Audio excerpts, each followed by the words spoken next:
vamos a hablar hoy de Percy Shelley, o mejor dicho, no vamos a hablar de Percy Shelley.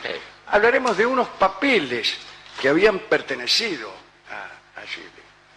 Bien. Un gran poeta romántico. Gran poeta inglés. Pero el asunto es más o menos así. En 1879 se cumplían 57 años de la muerte de Percy Shelley, ahogado cerca de Viareggio, ahí en la costa del mar Tirreno. Es una ciudad balnearia. Shelley tenía un velero, un pequeño velero, Don Juan se llamaba. Y andaba por ahí, lo agarró una tormenta y se murió ahogado. Sí. Como todos saben, estaba casado con Mary Godwin, llamada luego Mary Shelley, sí, que era la hija de un librero, amigo de él. Sí, no era su primera esposa, la había conocido cuando él ya tenía... La había convencido para huir, además, toda una historia. Sí, porque era hija de un amigo suyo, no de Dorio, sino del propio Shelley. Con la nena no. Bien, era un hombre, un gran poeta ciertamente, bastante contestatario, bastante crítico del establishment y escandaloso también. Sí, y se creía un gran marino y no escarmentaba porque había tenido un par de naufragios un par de veces. Así es. Muy bien. En 1879, como he dicho, se cumplían 57 años de la muerte de Percy Shelley y también 55 de la muerte de Lord Byron, que murió, como se sabe, de unas calenturas en Missolonghi. Sí. Siempre me hace gracia esa palabra utilizada cuando se habla de la muerte de Lord Byron, no queriendo decir que murió de fiebre, pero bueno. Inexplicablemente los biógrafos escriben siempre la palabra calentura porque se copian unos a otros. Y con Lord Byron y con el Quijote, o con Cervantes también que lo hacen, se les mezclan todos los calentones. Ahora bien, durante la primera parte de aquel año de 1879, vivía todavía en Florencia, oscuramente y medio olvidada, una de las pocas sobrevivientes del pasado romántico. Se llamaba Claire Clairmont, era inglesa y tenía 82 años. Entonces se llamaba Claire Clairmont. Clairmont, Mrs. Clairmont, pues. Si es que era inglesa, digo. Sí. Ella había estado junto con Byron, con Shelley, con Mary Shelley, en las jornadas en que Mary Shelley escribió Frankenstein. El moderno Prometeo, llamado Frankenstein. O el monstruo de Frankenstein. Y había conocido muy bien a Shelley, y mejor todavía a Byron, ya que era madre de una hija ilegítima de Byron. De manera que los había conocido a todos muy bien. Bíblicamente, incluso. Muy bien. Era... a estas alturas ya una mujer grande. En realidad yo creo que era hermanastra de Mary Shelley. Bueno,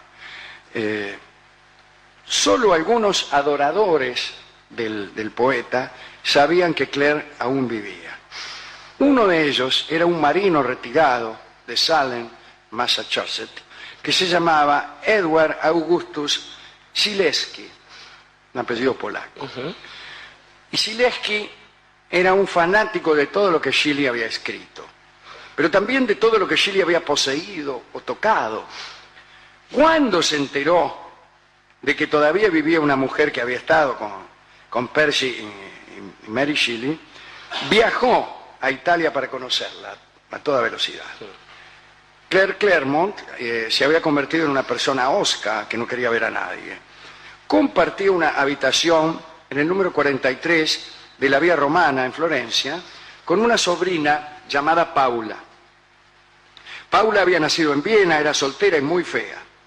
Era una mujer tímida y luego de un par de fracasos había abandonado sus esperanzas de matrimonio y se había entregado dócilmente al cuidado de su tía.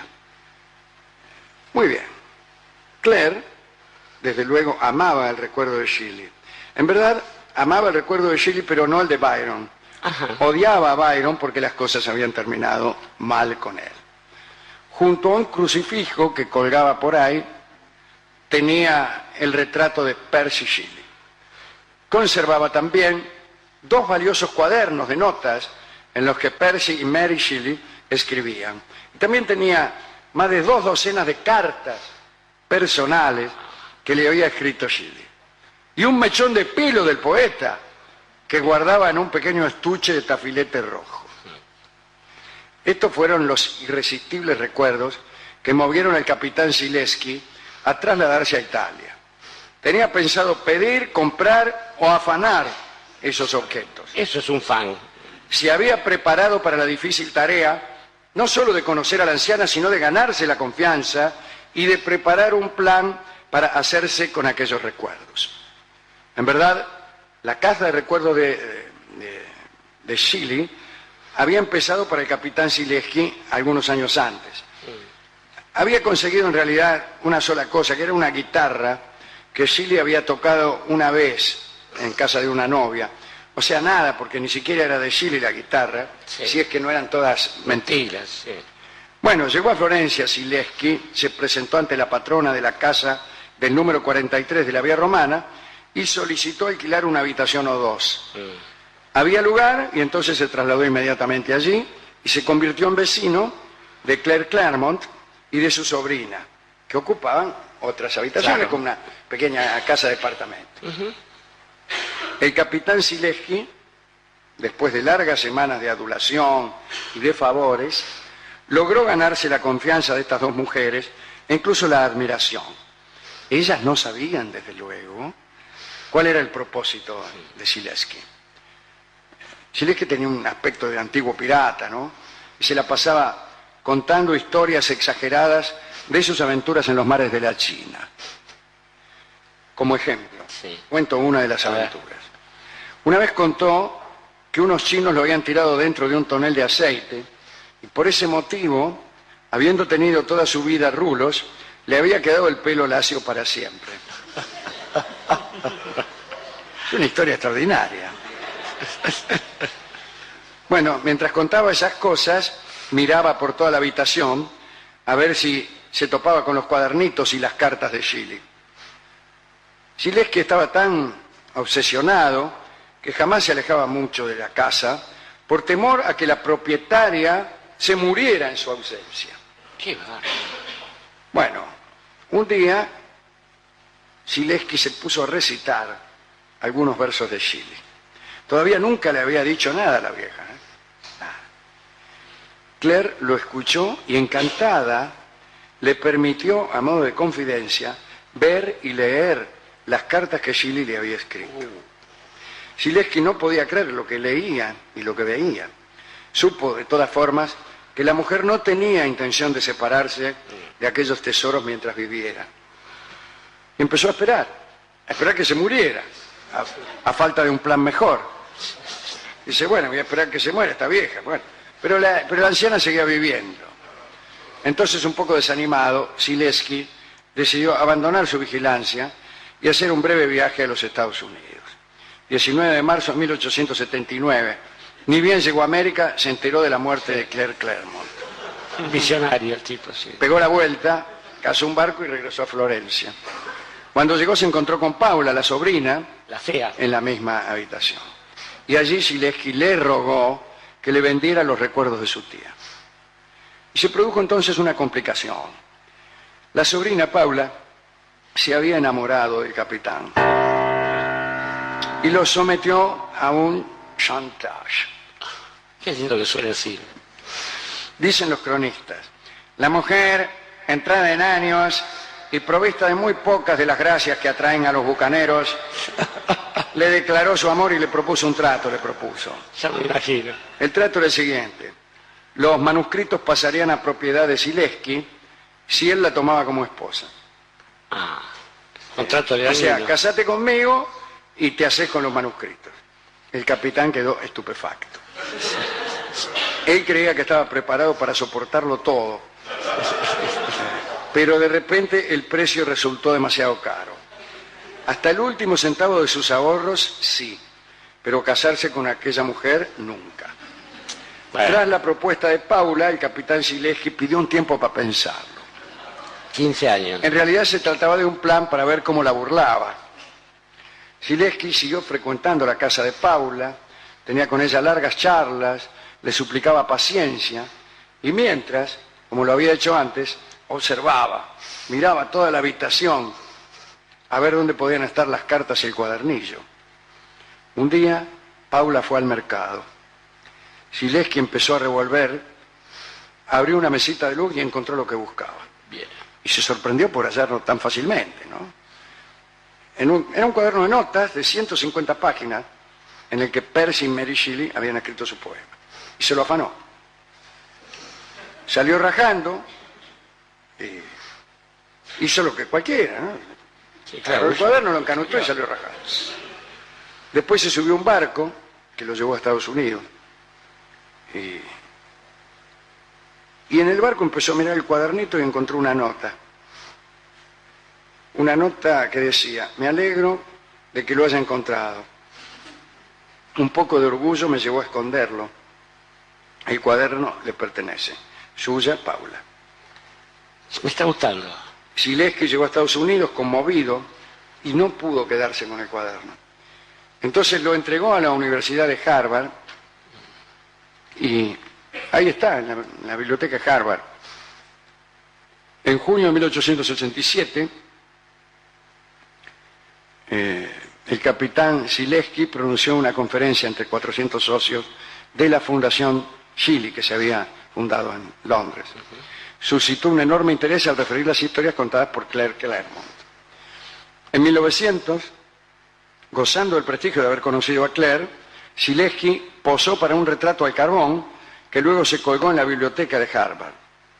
Murió Zilewski en 1904. En cuanto a Paula, sufrió un desmayo un día mientras subía una montaña. Resbaló, se cayó a un río y se murió. Digamos, para terminar, que aquella historia fue aprovechada por alguien que todos conocemos. El escritor Henry James supo lo que había sucedido y escribió, inspirándose en aquellos hechos, una novela que se llama Los papeles de Aspern. Los papeles de Aspern, maravillosa obra. Bien. La historia de Henry James siguió muy de cerca el modelo original, pero cambió de poeta. El poeta fue Jeffrey Aspern.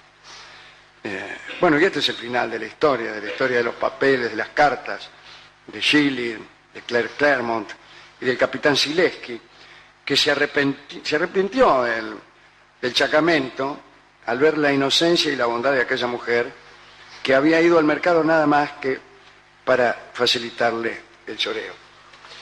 Qué interesante forma del amor, además, está bien. Eso es todo lo que yo tengo que decirle.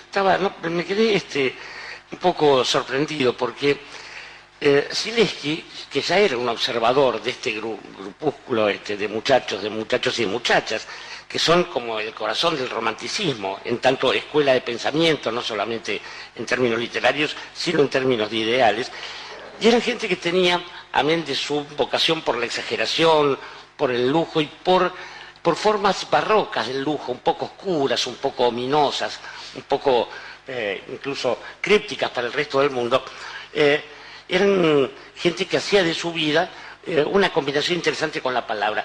Uno de ellos, quizás la estrella de ellos, George Gordon Byron, era un hombre con un problema en un pie, y para evitar cualquier comentario acerca de su renquera, se cruzó a nadar. Sí, primero, y se cruzó a nado el Canal de la Mancha.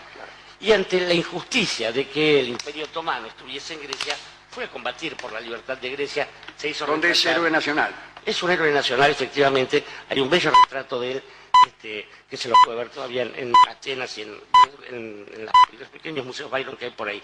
Pero Mary, nuestra amiga Mary Wollstonecraft Godwin, era una mina que venía de una tradición de lucha feminista, que en esos tiempos era muy difícil, y más siendo la germu de Percy Shelley, que en el feminismo le importaba tres rábanos, y el género humano. No, pero era bastante anarquista. Él estaba a favor de la libertad de costumbre, pero sobre todo cuando le tocaban a él, digamos. Claro. Y le tocaban en general a él, un tipo muy seductor y muy apuesto. Pensaba también que esta gente se encargó, además de una vida de desenfreno cotidiano y todo eso, estaba Dante Gabriele Rossetti, el poeta también, por allí, de escribir una obra consistente. Y esto me parece que es interesante también. No le daban quizás a la obra la importancia definitiva de algunos, como Balzac, que se encerraban en la escritura de su obra, Y tampoco hacían como otros, como Hemingway, que creían que vivir era mejor que escribir, por ejemplo. Creo que es gente que dudó todo el tiempo entre la importancia de vivir y la de escribir, que es un dilema del que no se puede salir absolutamente nunca. Pero que es propio del romanticismo, me parece a mí. Justamente. Porque la idea romántico, mejor dicho, lo que mejor identifica a un romántico es que su obra está tan ligada a él que nos parece que todo lo que ha escrito le ha pasado. Y que además entendieron eso de una forma que aquí en El Plata, desgraciadamente nos generó una especie de brecha extraña, donde los románticos, en vez de defender los valores de la tierra, se confundieron con la tierra europea, y lo tenemos a Echeverría, la generación del 37. Acá sí. Y el más auténtico de los románticos, que fue Sarmiento, escribió una obra maravillosa, pero después gobernó. Así nos pasa a veces. De todos modos, digo, creo que hay en esos papeles privados, todos ellos sabían que iban a ser grandes, que iban a ser Shelley, que iban a ser Byron, igual que Goethe sabía que iba a ser Goethe, y cuando escribían una carta, sabían que era la carta que iba a llegar a su destinatario y después a la posteridad toda. Sí, es verdad, y escribían para la posteridad. Y escribían para la posteridad, y esto está bien, porque es una forma de doble amor. Digo, le están dando posteridad a aquel que va a recibirla. Y creo que también, por eso, de algún modo, la búsqueda de Zilewski estaba justificada por eso, y el gesto de Paula, la fea, la enamorada, tiene una grandeza y una nobleza que no tuvieron otras mujeres, ¿no? Como la cuñada del capitán Barton, que quemó todo para que nadie se enterara de esos secretos. Lo que digo es que, de algún modo, también estaban marcadas de manera muy noble aquellas cartas. Y aquellas cartas es el tango que vamos a escuchar ahora, compuesto muy probablemente en atención a esas cartas que Shelley le había escrito a Claire Clairmont. Escucharemos la versión, una de las versiones, de Carlos Gardel.